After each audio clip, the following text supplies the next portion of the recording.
বাবা গো, কিছুই যদি না বলেন আমি ফাতেমা বুঝতে বাকি না। ফাতেমা রে যা, আমার আদুরের নাতি দইকে লইয়া চল বাড়িতে যায়। ফাতেমা একটু পরে পরে চোখের পানি মুছে, মাবুদ আমার সন্তান বুঝি কুরবানি কবুল হয়ে গেছে। আমার আল্লাহ কই ফাতেমা রে, সন্তানের জন্য মায়ের দোয়া আমি আল্লাহ কবুল করেছি। লম্বা ঘটনা। ঈদের দিন সকালবেলা হাসাইন হুসাইন দুই ভাই বাড়ির বাহিরে দেখতেছে অনেক ছোট্ট ছেলেরা নতুন জামা পরে ঈদগায় যায়। দৌড়ায় ডাকতেছে, মা সকল ছেলেরা নতুন জামা পরে, ঈদের দিন আমরা দুই ভাইয়ের নতুন জামা কোথায়? নতুন জামা দিবেন না? ফাতেমা বলে, জামা তো তোমাদের হয় নাই, তাহলে কিন্তু আমরা গোসল করব না, ঈদগায় যাব না। ফাতেমা বলেন, বাবা তোমরা দুই ভাই গোসল করে আসো, আসলেই তোমাদের নতুন জামা দর্জি দেয়া যাবে, গোসল করতে যাও।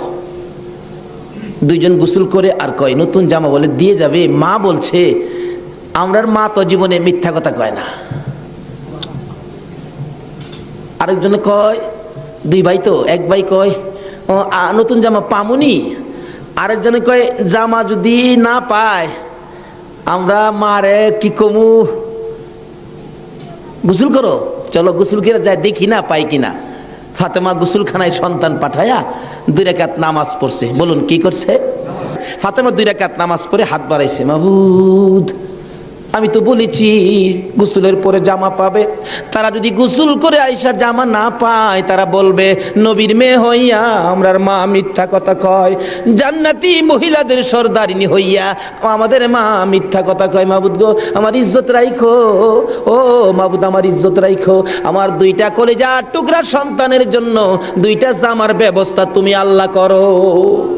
এ ডাক দিছে, মায়ের দোয়া তো কবুল। আল্লাহ বলেন, জিবরাইল জান্নাত থেকে 2টা সুন্দর পাঞ্জাবি হাসাইন আর হুসাইনকে দিয়ে আসো। 2টা পাঞ্জাবি নিয়ে হাসাইন হুসাইনের বাড়ির সামনে হাজির। হাসাইন হুসাইন কোথায়? তোমাদের জামা তো তৈয়ার হয়েছে। কিতাবে আসছে জামাগুলির রং ছিল একটা সবুজ আর একটা লাল। 2 ভাই দৌড়ায় আসছে, কোনটা নিবা? জিবরাইল মানুষের বেশ ধরে ডাকতেছে, কোনটা নিবা? হাসাইন বলেন, আমারে সবুজটা দেন, সবুজটা দেন। হুসাইন বলেন, আমারে লাল জামা দেন। 2 জনে জামা হাতে নেয় আর বাড়ির ভিতরে রুমের ভিতরে মা ফাতেমার কলিজা দরফর শুরু করছে। মনাদার শেষ করে বাহিরে আসেন, কেন আমার কলিজা দরপর করে? এমন সময় 2 সন্তান 2টা জামা লইয়া মায়ের সামনে হাজির। মা দেখো কত সুন্দর জামা দর্জি আমাদেরকে দিয়ে গেলেন। ফাতেমা একটা চিৎকার মারছে, সন্তানেরা রে জামা গায়ে লাগাইস না, কেন জানি আমার কলিজা দরপুর করে রে, এই জামার মধ্যে কি হাকিকত রয়ে গেছে আমার বাবার কাছে জানতে হবে। 2 জামা লইয়া 2 সন্তান লইয়া নবীজির কাছে যাইতেছে। এই পাশে জিবরাইল এসে বলে, হুজুর গো হাসাইন আর হুসাইন জামা নিয়ে আসতেছে হাকিকত জানার জন্য, আপনি বলে দিয়েন সবুজ জামা হাসাইন নিয়েছে। হাসাইন তো আপনার উম্মতের নাজাতের জন্য কুরবানি 2 ভাইয়ের বেলায় কবুল করেছে আমার আল্লাহ। হাসাইন সবুজ জামা নিয়েছে, আপনার উম্মতেরা হাসাইন বিষ খাওয়াইয়া সবুজ করে দুনিয়ার থেকে বিদায় করে দিবে। আপনার আদরের নাতি হুসাইনকে লাল জামা যার হাতে দেখবেন আপনি মনে করবেন কারবালার জমিনে এ হুসাইনকে বল্লম তীরের আঘাতে লাল লাল করে দিবে। আমার নবী হাসাইন হুসাইন কাছে আসলে অন্য সময় খুশি হতেন, আজকে দেখে দূর থেকে চোখের পানি ছেড়ে দিলেন। ফাতেমা বলেন, বাবা গো অন্যদিন খুশি হইতে আজকে কেন কান্দ বুঝতে পারতেছি না। আমার নবী বলেন, ফাতেমা রে আয় আমার হাসাইন আর হুসাইন লইয়া, 2 জনকে বুকে লইয়া কান্দে, মাবুদ আমার উম্মতের নাজাত দিবানি। আজকে সেই হাসাইন আর হুসাইনের মায়া নাই, সেই নবীর মহব্বত নাই, সেই ফাতেমার জীবনী আমাদের কাছে নাই, আহলে বায়াতের চিন্তা আমরা কেউ করি না। নবীজি কুল থেকে ছেড়ে দিলেন, হাসাইন আসো তোমার জামাটা খুব সুন্দর হয়েছে। হুসাইনকে টাইনা বুকে ধরে বলেন, হুসাইন রে তোর জামাটাও খুব সুন্দর হয়েছে। জিবরিল বলেন, হুজুর গো হাসাইনকে তো বিষ পান করাইয়া জোহর খাওয়াইয়া মারবে, হুসাইনের মওতের কথা যদি বলি আমি জিবরাইলও সইতে পারি না। তো নির্মম ভাবে হুসাইনকে কারবালার জমিনে গো আপনার উম্মতেরা, হারা মুসলমান, হারাও কি মুসলমানের বাঘ 2টা, একটা হলো এজিদি মুসলমান আর একটা হলো হুসাইনি মুসলমান। আপনারা কোন মুসলমান হবেন? আরো জোরে কোন কোন মুসলমান হবেন? এটা হলো কামের মুসলমান, আর এই যদি মুসলমান হলো নামের মুসলমান। আমার নবী মাবিয়ার ছেলে ছিলেন এজিদ। মাবিয়াকে রাসূল বলেছিলেন, মাবিয়া তুমি কিন্তু বিয়ে করো না। তাহলে বোঝা গেল বিয়ে করলে যে এই বিপদ হবে আমার রাসূল জানতেন। জানতেন কিনা? আরো জোরে কোন জানতেন কিনা? বলতেছিলাম দয়ার নবী, মায়ার নবী বলতেছেন, জিবরাইল আমার উম্মতের নাজাতের জন্য কবুল হয়েছে, কবুল হয়েছে। হাসাইন আর হুসাইন দুই ভাই আঞ্জায়া ধরে দুই গালে চুমায়া চুমায়া বিদায় দিয়েছে। হুসাইনকে কোনদিনই বলতেছেন, হুসাইন হুসাইন, দুই গালে চুমা দেয়, তুমি আমার আমি তোমার। তোমাকে যে কষ্ট দেয় সেজন্য আমাকে কষ্ট দেয়, আর তোমাকে যে ভালোবাসা দেয় সেজন্য আমি রাসূলকে ভালোবাসা দেয়। ইতিহাস খুলে দেখুন, যেই ভালোবাসায় হযরতে জুনায়েদ বাগদাদী রহমাতুল্লাহ আল্লাহর ওলি হয়েছে। জুনায়েদের জীবনী খুললে পাওয়া যায়, জুনায়েদ ইরাকের বাদশার পালিত পালোয়ান ছিলেন। এত বড় পালোয়ান ছিলেন, বাবারে বাবা। ইরাকের বাদশাহ একদিন বলেন, জুনায়েদ এত খানা তোমাকে খাওয়াই, এত টাকা বেতন তোমাকে দেই, তুমি কত বড় পালোয়ান হইলা, তোমার শক্তি তো আমি দেখলাম না, আমাদের তো দেখা দরকার ছিল। জুনায়েদ বলেন, ঘোষণা দেন না, ইরাকের জমিনে এমন কোনো মারপোলা নাই আমাকে কুস্তির মধ্যে পরাজয় করবে, আমি বিজয়ী হব। যদি কেউ পরাজয় করতে পারে বলে দেন 10,000 টাকা পুরস্কার। একটা ঘোষণা সাধারণভাবে আমাদের দেশের হিসাবে দিলাম বুঝার জন্য। বাদশাহ পোস্টারিং করে দিলেন, আমার জুনায়েদকে কুস্তি লড়ে হারাইতে পারলে 10,000 টাকা পুরস্কার দেওয়া হবে। আর ওদিক দিয়ে এই পোস্টার দেখলেন নবীজির আওলাদ, নবীজির বংশের একটা লোক 3 দিন পর্যন্ত বাচ্চাদের মুখে খানা দিতে পারে না, গরিবী অবস্থা, হাঁটতেছে, রোজগারের তালাশে ঘুরতেছে, কোনো রোজগারের বাও হলো না, বাচ্চারা না খাইয়া 3 দিন পার হয়ে গেল।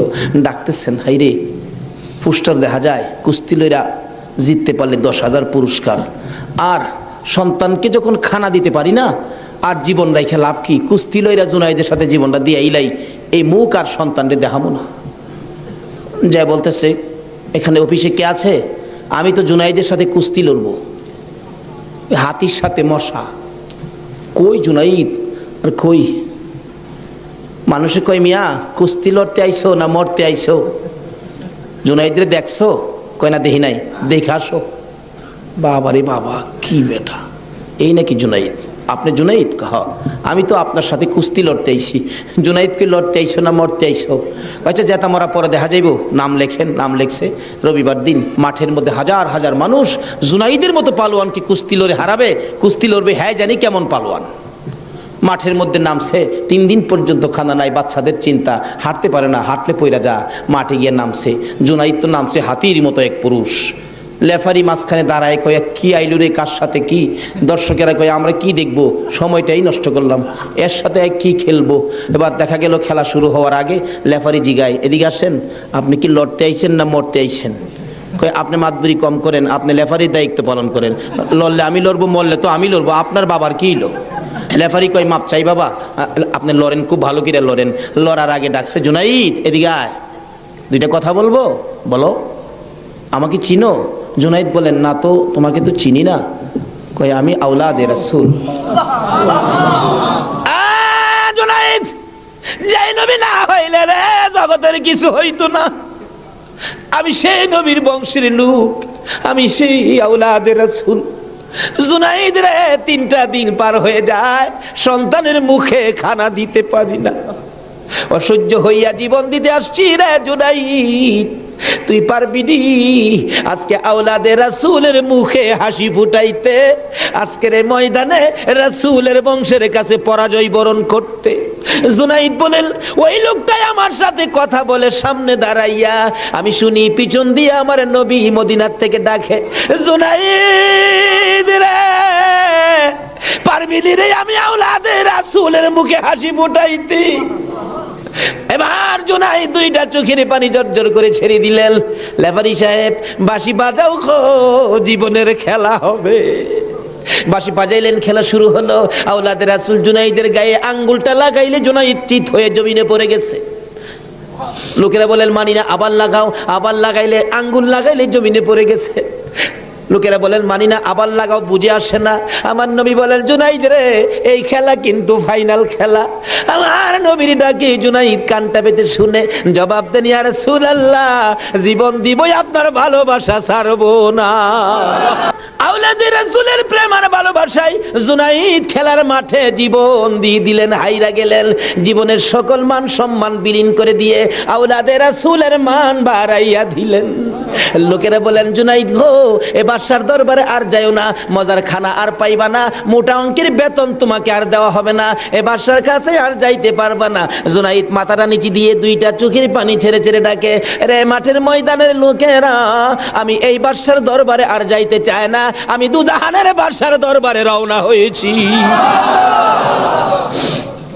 জুনাইদ দুইটা চোখের পানি ছেড়ে ছেড়ে বাড়ির ভিতরে ঢুকলেন।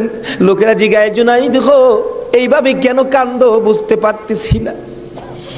লোকদের সাথে জবাব দেয়, সঙ্গীরা রে, আমার রাসূল আমারে ডাক দিছে রে, আমি রাসূলের ডাকে কিছু কাজ করেছি, আমার মনে বড় আশায় আমার কাজে রাসূল খুশি হয়েছে কি। জুনাইদ বলেন, এশারের নামাজ পড়ে আমি যখন বিছানায় শুইলাম, একটু পরে দেখি রাসূল আমার ঘরে হাজির। আমার মাথায় হাত বুলাইয়া ডাকে, জুনাইদ রে, নিজের সব বিলীন করে দিলে, আমি নবীর ভালোবাসায়, আমার আওলাদের ভালোবাসায় এত সব শেষ করে দিলে রে জুনাইদ, আমি সইতে পারি না। আয় রে জুনাইদ, আজকের থেকে তুই খালি জুনাইদ না, তোর মাথায় পাগড়ি পরাইয়া দিলাম, আজ থেকে নবীর ভালোবাসার বিনিময়ে তুই আউলিয়াদের মাথার তাজ হয়ে গেছো। আওলাদের রাসূলের ভালোবাসায় যদি পালোয়ান আল্লাহর ওলি হয়ে যায়, আর যেই নবীকে বলেছেন, যেই নবী ঘোষণা দিয়েছেন, হুসাইন তুমি আমার, আমি তোমার, তোমাকে যে কষ্ট দেই সে যেন আমাকে কষ্ট দেয়, তোমাকে যে ভালোবাসবে সে যেন আমাকে ভালোবাসলো। আমি সংক্ষেপ করে মেন কথাগুলো আপনাদের সামনে তুলে ধরতেছি। এবার আমার নবী বলেন, ফাতেমা রে, ফাতেমা, আমার দুই নাতিকে নিয়ে তুমি ঘরের ভিতরে যাও, আমার কেন জানি কলিজায় আগুন জ্বলছে, আমি হাসান হুসাইনকে দেখলে আমার সহ্য হয় না। হাসান হুসাইনকে নিয়ে যখন চলে যাই, আমার নবী কাঁদে। জিবরাইল পাশে দাঁড়াইয়া বলেন, হুজুর গো, কেন কাঁদেন? ও জিবরাইল, আমার দুই নাতি উম্মতের জন্য কুরবানি, হুসাইনের ঘটনায় আমার মন মানে না রে। হুসাইন কারবালার জমিন, এই জমিনটা কই রে জিবরাইল? হে জমিনটা জানি কেমন রে, আমার হুসাইন কোন জায়গাটাই জানি গড়াগড়ি করে কাঁদবে। সঙ্গে সঙ্গে জিবরাইল এক মুষ্টি মাটি নিয়ে দিলেন, হুজুর দেখেন তো, এই মাটিটা নাকে লাগাইয়া দেখেন কিসের গন্ধ করে। রাসূল নাকে লাগাইয়া চোখের পানি ছেড়ে দিলেন, জিবরাইল রে, এই মাটির মধ্যে দিয়ে আমার হুসাইনের রক্তের গন্ধ করে। হুজুর, এই মাটি হইল কারবালার মাটি।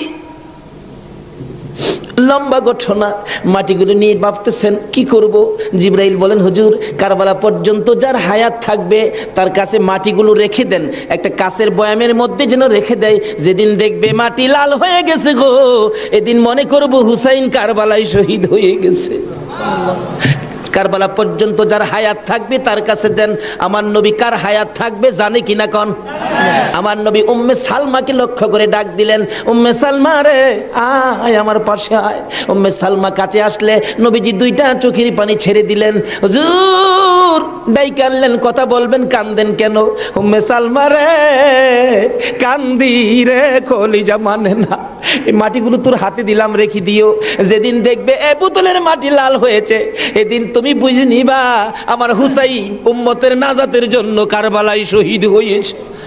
উম্মে সালমা বলেন, আমি এই মাটি তখন বোতলের মধ্যে রেখে দিলাম।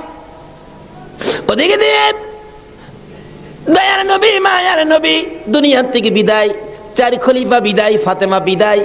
এইভাবে আস্তে আস্তে আমিরে মাবিয়ার হাতে মদিনার শাসক ক্ষমতা।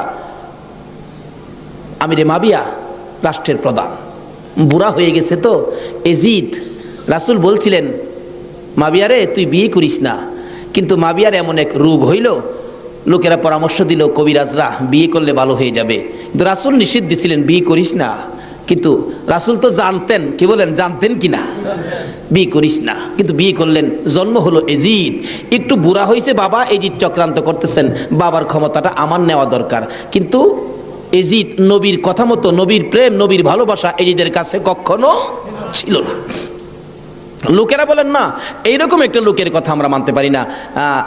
হাসাইনই তো আছে, আমরা হাসাইনকে মানবো। নবীজি ভবিষ্যৎবাণী করে দিয়ে গেছিলেন, আমি দুনিয়ার থেকে বিদায়ের 30 বছর পর হাসাইন ক্ষমতায় আসবে, হাসাইনকে মানুষ ভালোবাসবে, কিন্তু এজিদ হাসাইনকে থাকতে দিবে না।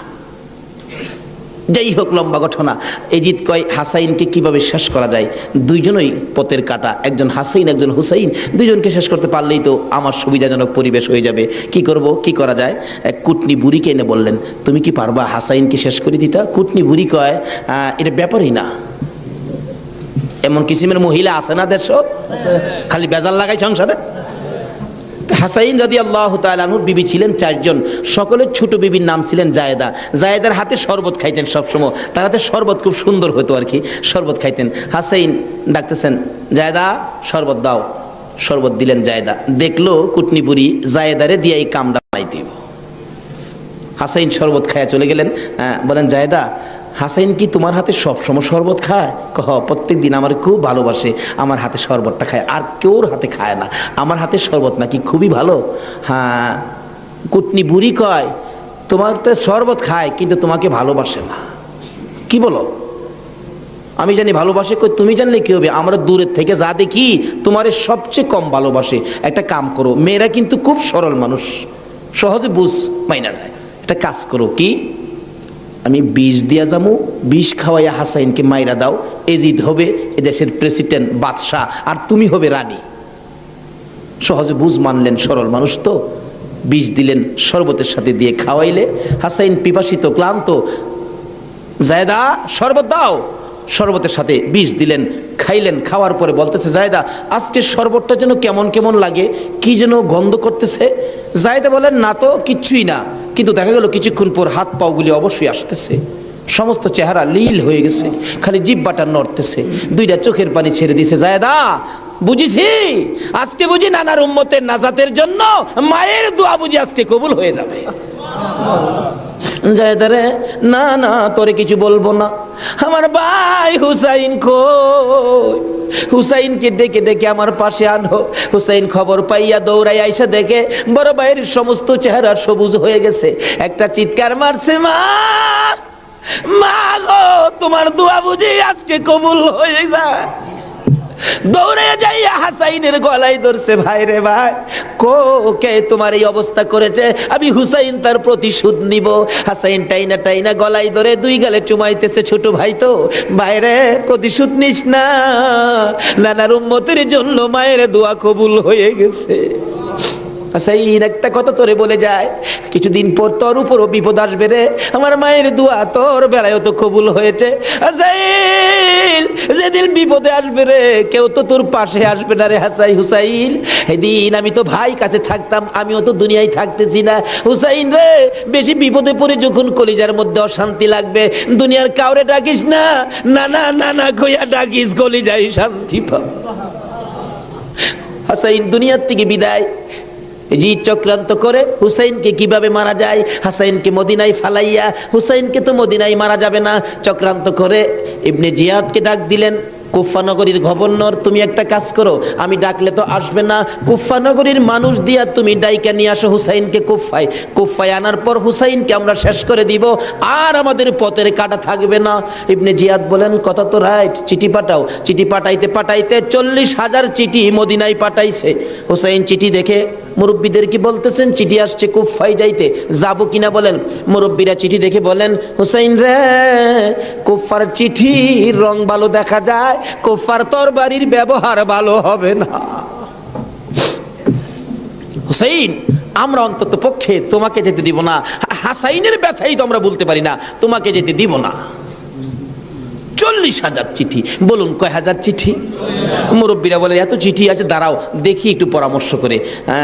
একটা মিটিং করলেন, হুসাইনের পক্ষ থেকে কুফায় তোমরা কে যাইবা? আমাদের নিজেদের লোক যায়, হুসাইন পক্ষ থেকে একটা লোক কুফায় যায়, নিজেদের লোকের কোনো খবর যদি পায় তাহলে আমরা হুসাইনকে যেতে দিব, ও তাদের কথায় হুসাইনকে দেব না, আমরা নিজেরা পরিবেশ বুঝবো। কে যাইবা? একজন লোক দাঁড়াইলেন, ইতিহাস বলেন, যার নাম হলো মুসলিম বিন আকিল। মুসলিম বিন আকিল দাঁড়ায় বললেন, আমি যাব হুসাইনের পক্ষ থেকে। তার 2টা বাচ্চা ছিল, মোহাম্মদ ইব্রাহিম সোনার পুতুলের মতো দুইটা বাচ্চা ছোট ছোট। বলে আব্বা আপনি যদি চলে যান তাহলে আমরা তো মা নাই, আমরা কার কাছে থাকবো? তাদের মা মারা গেছে, কই থাকবো আমরা? তাইলে তোমরাও চলো। তিনজনের কাফেলা করে কুফা নগরীতে গিয়ে পৌঁছলেন হুসাইনের পক্ষ থেকে। হুসাইনের পক্ষের লোক পায়া কমপক্ষে 30,000 লোক হুসাইনের নামের উপর মুরিদ হইলেন, বাইয়াত গ্রহণ করলেন। ভাইসাব, বাইয়াত হওয়া, মুরিদ হওয়া সুন্নাত রাসূল। আবার কেউ কেউ আছে মুরিদ বাইয়াত লয়া টিটকারি মস্কারি করে। যাচ্ছে এবার কারবালা। এবার চিঠি পাইলেন কয় হাজার? মুসলিম বিন আকিল চলে গেলেন, 30,000 লোক মুরিদ হলেন, বাইয়াত গ্রহণ করলেন। খালি কয় মুসলিম বিন আকিল হুসাইনকে কুফায় আনেন না, আমরা হুসাইনকে দেখতাম। তো কুফা নগরী বড় মসজিদে বসে মুসলিম বিন আকিল চিঠি লিখলেন, হুসাইন আর কোনো ভয় নাই, এখানে পরিবেশ আপনার জন্য পাগল, আসলেও পাগল, কিন্তু খারাপ তো খালি এজিদের বংশ। চিঠি পাওয়া মাত্র আপনি চলে আসেন। চিঠি গিয়ে পৌঁছে মহরমের 1 তারিখ। হুসাইন 6 মাসের শিশু আলী আসগর সহ মেয়ে পুরুষ মিলে 72 জনের কাফেলা নিয়ে রওনা হলেন কুফার দিকে, যেহেতু চিঠি পাইছে মুসলিম বিন আকিলের হাতে। ওদিক দিয়ে যেই চিঠি পাঠাইছে শুনছে ইবনে জিয়াদ এজিদের পক্ষের লোক আইসা সবাইকে সরিয়ে দিয়ে, লম্বা ঘটনা, মুসলিম বিন আকিলকে মসজিদের বারিন্দার মধ্যে ফালাইয়া গলায় ছুরি চালাইয়া জব করে দিলেন। মুসলিম বিন আকিলের 2টা ছোট্ট ছোট্ট বাচ্চা ছিলেন, মোহাম্মদ ও ইব্রাহিম। 2টা বাচ্চা 12 বছর 13 বছর, সোনার পুতুল। খবর পাইলেন বাবাকে জব করে দিয়েছে। দৌড়াইয়া পালাই রে, জঙ্গলায় যায় লুকায়। 2 ভাই পরামর্শ করে, আমরা 2 ভাইকে যদি ধরতে পারে রে আমাদেরকেও জব করে ফেলবে, বাচ্চা মানুষ। এদিক দিয়ে ঘোষণা হলো মোহাম্মদ ইব্রাহিম মুসলিম বিন আকিলের 2টা সন্তান যদি মদিনায় চলে যায় খবর দিবে, হুসাইন তো আসবে না, 2টা ছেলেকে যে ধরে দিতে পারো 10,000 টাকা পুরস্কার। আমাদের হিসাব বললাম, লোকেরা তরবারি লইয়া ঘুরতেছে মোহাম্মদ ইব্রাহিমের তালাশে। ওই 2টা বাচ্চা পূর্ণিমার চাঁদের মতো চেহারা, সারাদিন লুকাইয়া থাকে। রাত্র হলে মরুভূমির পথ দিয়ে দৌড়ে আর কান্দে আর ডাকে, মদিনার পাখিরা রে আয়, মদিনার খবর, একটা খবর নিয়ে যা, কুফা নগরীর অবস্থা ভালো না, আমাদের বাবা মুসলিম বিন আকিলকে কুরবানি করে দিয়েছে, আমরা 2 ভাইকে খুঁজতেছে, রাস্তা পাই না, কোথায় যাব? হুসাইন যেন কুফায় না আসে, খবর নিয়ে যা।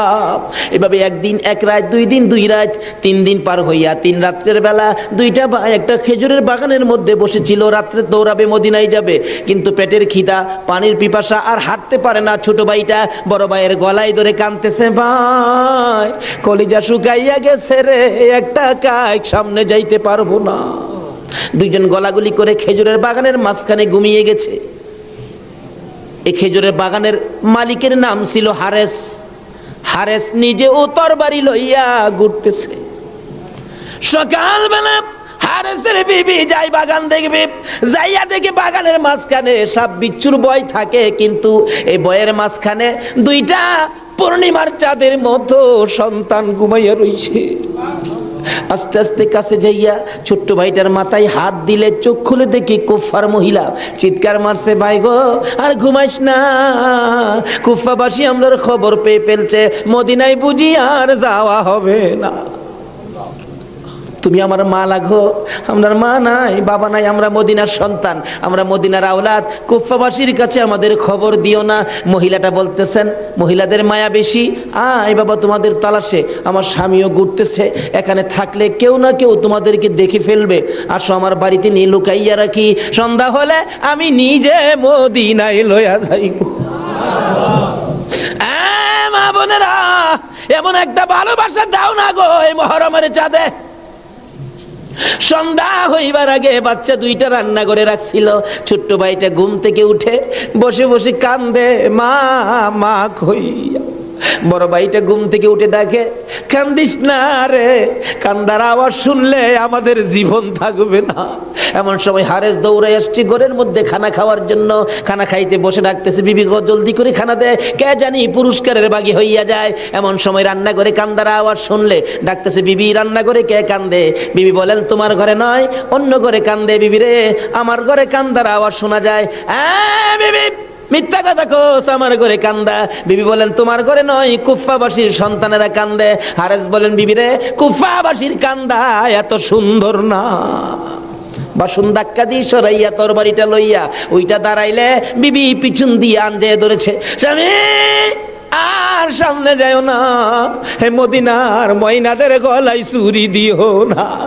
তোমার যদি মারতে চাই গো স্বামী, আমার গলাটা পেতে দিলাম, আমার গলাটা কাইটা দাও। না না, মানবো না। দৌড়ে যাইয়া রান্নাঘরের দরজায় দাঁড়াইয়া দেখে দুইটা পূর্ণিমার চাঁদ উদয় হইয়া রইছে।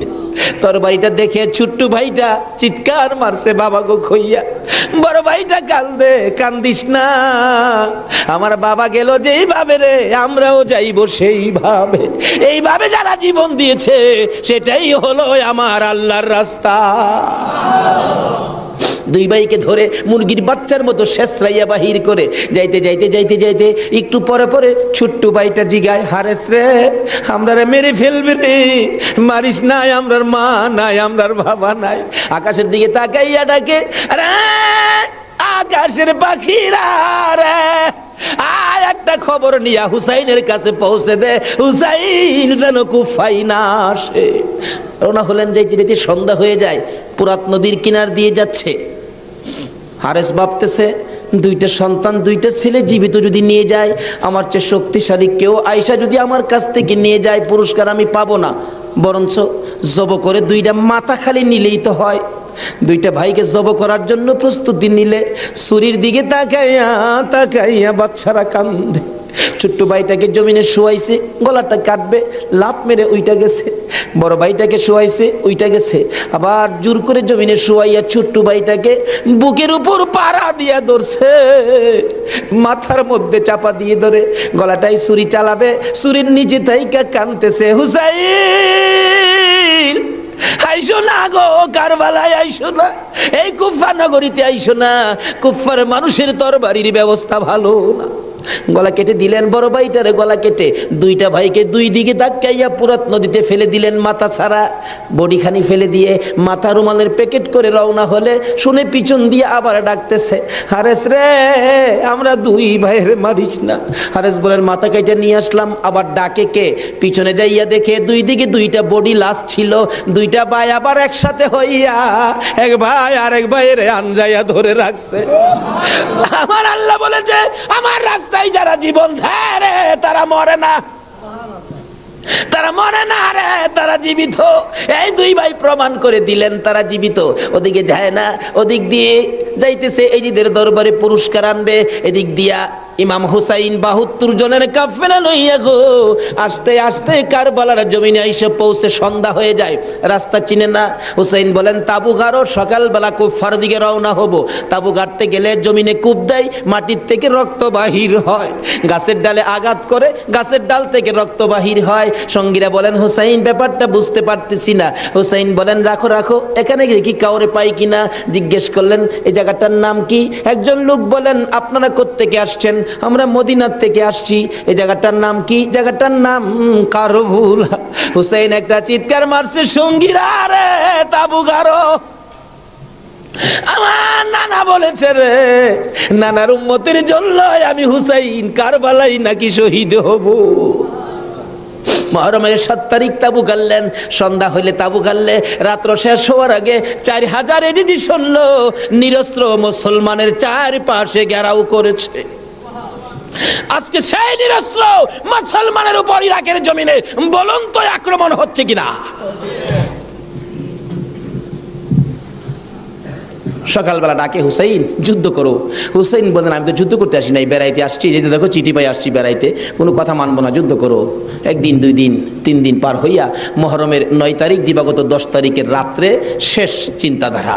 হুসাইন তাবুর বাতিরা জ্বালায় বলতেছেন, তোমরা কথা শোনো। কি এখানে অবস্থা ভালো দেখা যায় না, যুদ্ধ করার তো কিছু নাই, তোমরা আমার একটা কথা শোনো। কি?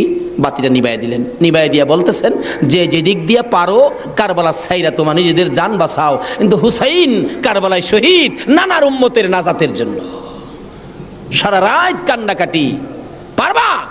9 তারিখ দিবাগত রাত্রে টিভির বার্তাটা বন্ধ রাখতে, রেডিওর চাবিটা বন্ধ রাখতে, হুসাইন কারবালায় সমস্ত লোকদেরকে 72 জনের কাফেলা নিয়ে কান্দে, আর আমরা সেই তারিখে টিভি চালাই।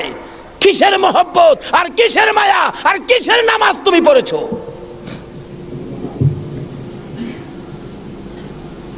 যদি কথা দিতে পারো 9 তারিখ দিন গিয়া রাত্রে টিভি আর চালাবো না, আর গান বাজনা করবো না, হুসাইন তোমার জন্য ওই ফুলসিরাতের কিনারে দাঁড়ায় থাকবে।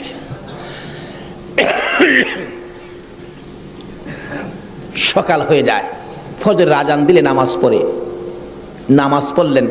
এত বিপদ তারপরও হুসাইন নামাজ ছাড়ে না পড়ে। তাহলে বোঝা গেল এই নামাজ ছাড়া গেলে হুসাইনকে পাবো না। নামাজ পড়ে কোরআন শরীফ পড়তে বসছেন, এমন সময় শাহরবানু এই 6 মাসের বাচ্চাটা নিয়ে ডাকতেছেন, স্বামী গো 3 দিন পর্যন্ত খানা পিনা কিচ্ছু নাই তাবুতে, এই মরুভূমির গরমের তাপে বাচ্চাটার কলিজা পর্যন্ত শুকায় গেছে, দেখো জিহ্বাটা নাড়াতে পারতেছে না, 6 মাস কথা বলতে পারে না, তো একটু পানি যদি খাওয়াইতে পারো মনে হয় বাচ্চাটা বেঁচে যাবে, না হয়তো বাচ্চাটা মরে যাবে। হুসাইন কয় দাও দাও দাও, কোলে নিয়ে কাঁদতেছে আর ডাকতেছে, এই দিদি সৈন্যরা রে, এরকম বাচ্চা তো তোদেরও আছে, দুষ করলে আমরা করছি, এই তো কোনো দুষ করে নাই, একটু পানি বাচ্চাটারে দে, আমার নানা না হইলে কিচ্ছুই হইতো না, এই পানি হইতো না, আজকে আমার নানার আওলাদ মারা যাবে পানির জন্য, একটু পানি দে, অনুরোধ তোদের কাছে, একটু পানি বাচ্চাটারে দে, আমাদেরকে দরকার নাই, বাচ্চাটারে দে। এভাবে ডাকতেছে আর যাইতেছে। দূর থেকে একটা এরিদি সৈন্য হুসাইনের দিকে লক্ষ্য করে তীর মারলেন, তীর আইসা হুসাইনের গায়ে তো লাগলো না, হুসাইনের কুলে 6 মাসের শিশুর কলিজাটার মাঝখান দিয়ে তীর ঢুকে গেছে।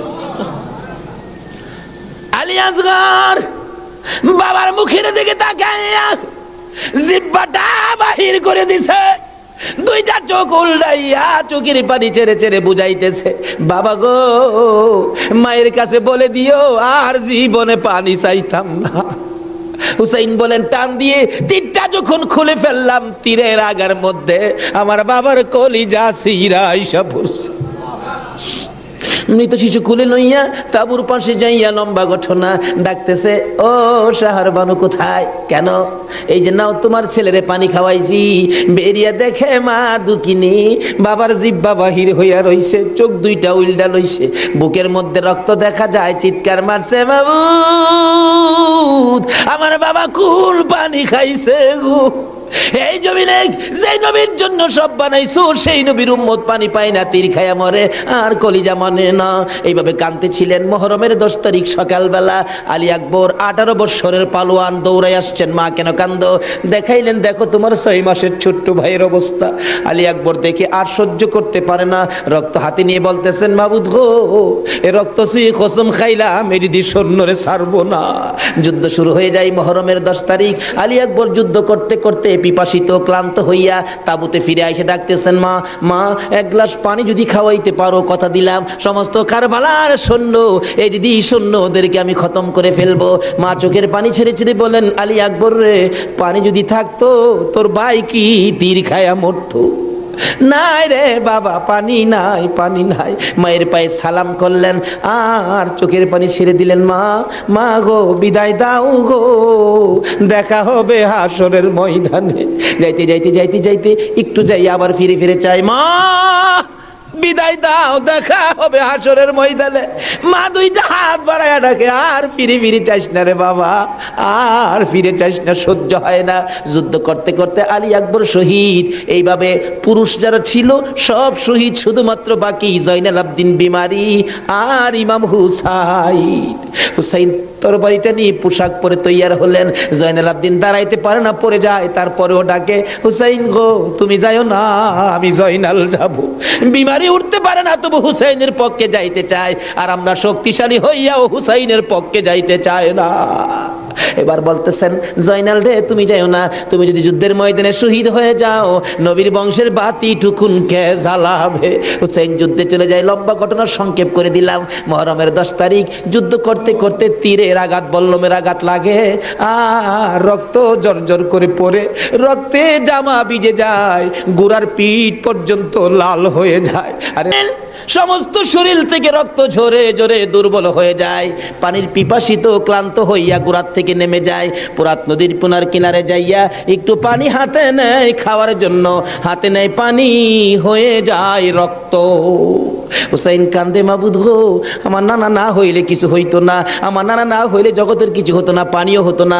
আজকে নানার বংশ, নানার আওলাদ পানি পায় না, আমি হুসাইন পানি খাবো না।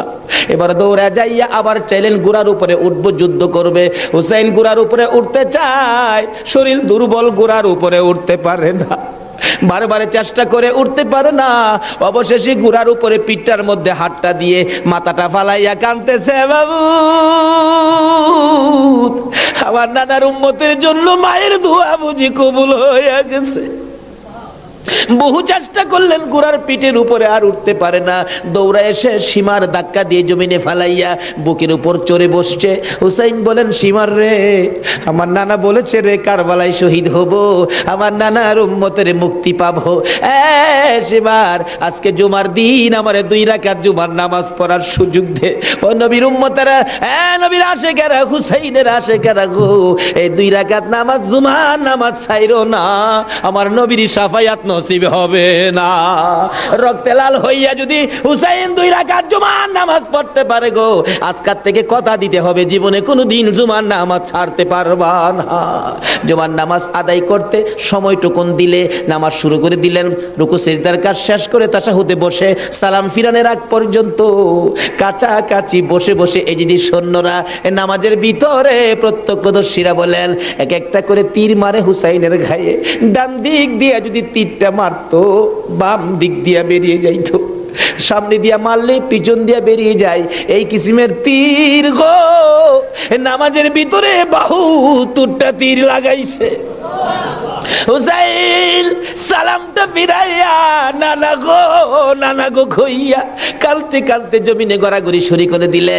নিষ্ঠুর পাষাণ এই যদি সৈন্যের সীমার গলা কাইটা মাথা আলাদা করে নিয়ে গেছে। হুসাইন শহীদ হয়ে যায়। ওদিকে দিয়ে ডাকতেছে। মুহররমের 10 তারিখ সন্ধ্যা যখন হয়ে গেল, উম্মে সালমা বলেন, আমি মাগরিবের পর থেকে শুনতেছি নবীর রওজার চারপাশে কে যেন হাউ মাউ করে কাঁদতেছে। মনে বড় অশান্তি, কিসের কান্দার আওয়াজ? দৌড়ায় যাইলাম, যাইয়া দেখি কোনো মানুষ দেখি না, কে যেন কান্দে। এসারে নামাজ পড়ে আমি উম্মে সালমা ঘুমের ঘরে ঘুমিয়ে গেলাম। এমন সময় দেখি আল্লাহর বন্ধু কাঁদতে কাঁদতে কোত্থেকে যেন আসতেছে।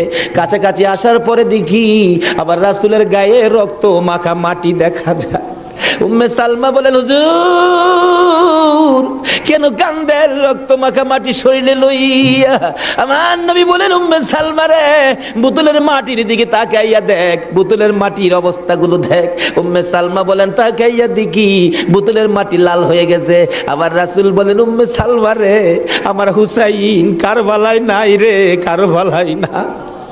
উম্মে সালমা বলেন, প্রশ্ন করলাম, ইয়া রাসূলুল্লাহ, হুসাইন তো কারবালায় শহীদ, আপনার রওজার পাশে কাঁদলো কে জানতে চাই। আমার নবী বলেন, আরে উম্মে সালমা, আমার হুসাইন যখন কারবালায় তীরের আঘাতে নানা কইয়া ডাক মারছে রে, আমি নবী রওজার থেকে বাহির হইয়া দৌড় মারছি। ওই সময় রহমতের ফেরেশতারা আমার রওজার পাশে বসে বসে কাঁদছে। আমি কারবালায় যাইয়া দেখি আমার হুসাইন তীরের আঘাতে রে নানা নানা কইয়া গড়াগড়ি করে। আমি হুসাইনকে আনজায়া ধরছি। হুসাইন তীরের আঘাতে যতটা গৈর দিছে রে, আমি রাসূল হুসাইনের সাথে ততটা গৈর কারবালার জমিনে দিয়েছি। এই হুসাইনের রক্ত কারবালার মাটিতে পড়েছে, এই রক্ত মাখা মাটি আমি নবীর গায়ে লাগছে। এই উম্মে সালমা জানাইয়া দিস রে, এই রক্ত মাখা মাটি আমি রাসূলের কাছে জমা থাকবে। হাশরের জমিন যেদিন কায়েম হবে, আমি আমার মাওলার দরবারে হুসাইনের রক্ত মাখা মাটিগুলি তুলে ধরবো। মাবুদ, আমার মেয়ে ফাতেমা সন্তান কুরবানি করেছে আমার উম্মতের নাজাতের জন্য। এই যে দেখো হুসাইনের কারবালার রক্ত মাখা মাটি তুলে ধরলাম। আর ফাতেমা হুসাইনের মাথাটুকু লইয়া দাঁড়াইয়া বলবে, আমি হুসাইনের মাথাটুকু তুলে ধরলাম। মাবুদ গো, এর বিনিময়ে আমার বাবার উম্মতের মাফ করে দাও। নারে রিসালাত, নারে গাউসিয়া, হায়াতুন নবী, জিন্দান নবী। জিন্দাবাদ